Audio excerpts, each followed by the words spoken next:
and welcome to Tomos Figure Reviews.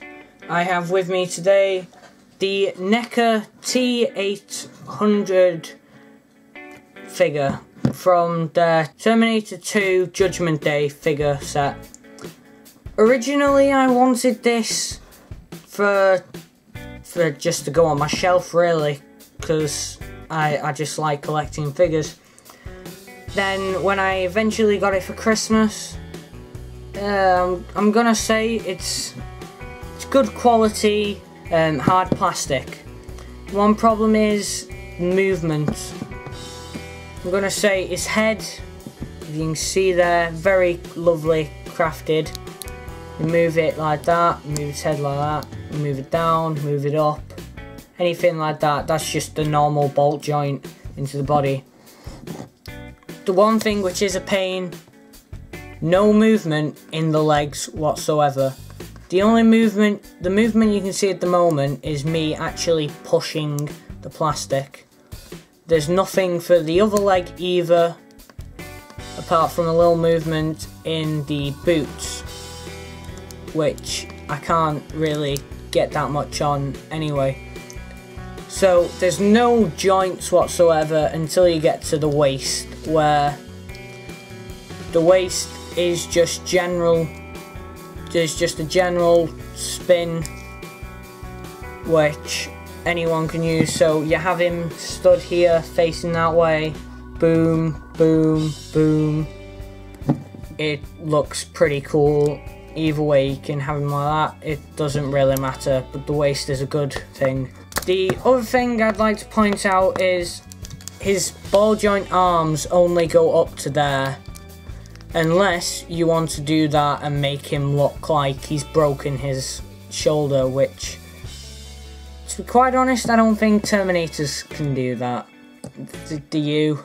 I know they can do a lot of things, but they're not that OP. The thing is, his elbow, which is a ball joint, that's perfectly fine. That's also for them too. The only thing which I'm very disappointed about is the wrists. Most people would look at them and go, "Oh, it's good detail." Yes, it is good detail. It swivels. Problem is, it's very, very loose. I'm putting on very minimum force on that, and that's just rotating like mad. The other pain is to get the gun out of his hand, which, to be quite honest, I don't really want to do at the moment, but I have to. So yeah, there's just proof. The other thing is, if you look at that hand, don't know whether you'll be able to see it, just wait until the camera's working. There you go.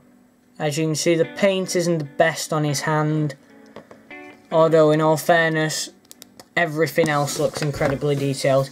Even the gun, which I'm not entirely sure is the model of anything. Just from playing COD, I'd say model 1887 or something like that. But to be quite honest, it's very well made. I can see why NECA charge a lot for these. This for about 18 quid from a store in Bolton, which does them pretty cheap. But even then, that's quite expensive. If I'm gonna rate this for playing, 2. Sorry NECA, you've got a good thing here, but playing with other figures, it's not the best.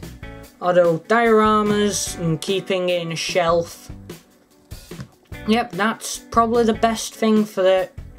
Keeping it on a shelf or making a diorama, something like that.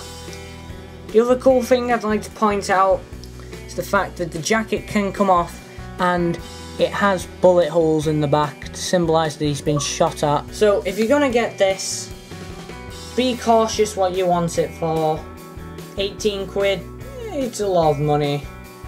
I don't wish I'd bought another figure, because to be honest, I only wanted this for decoration anyway, to go next to my NECA Predator figure.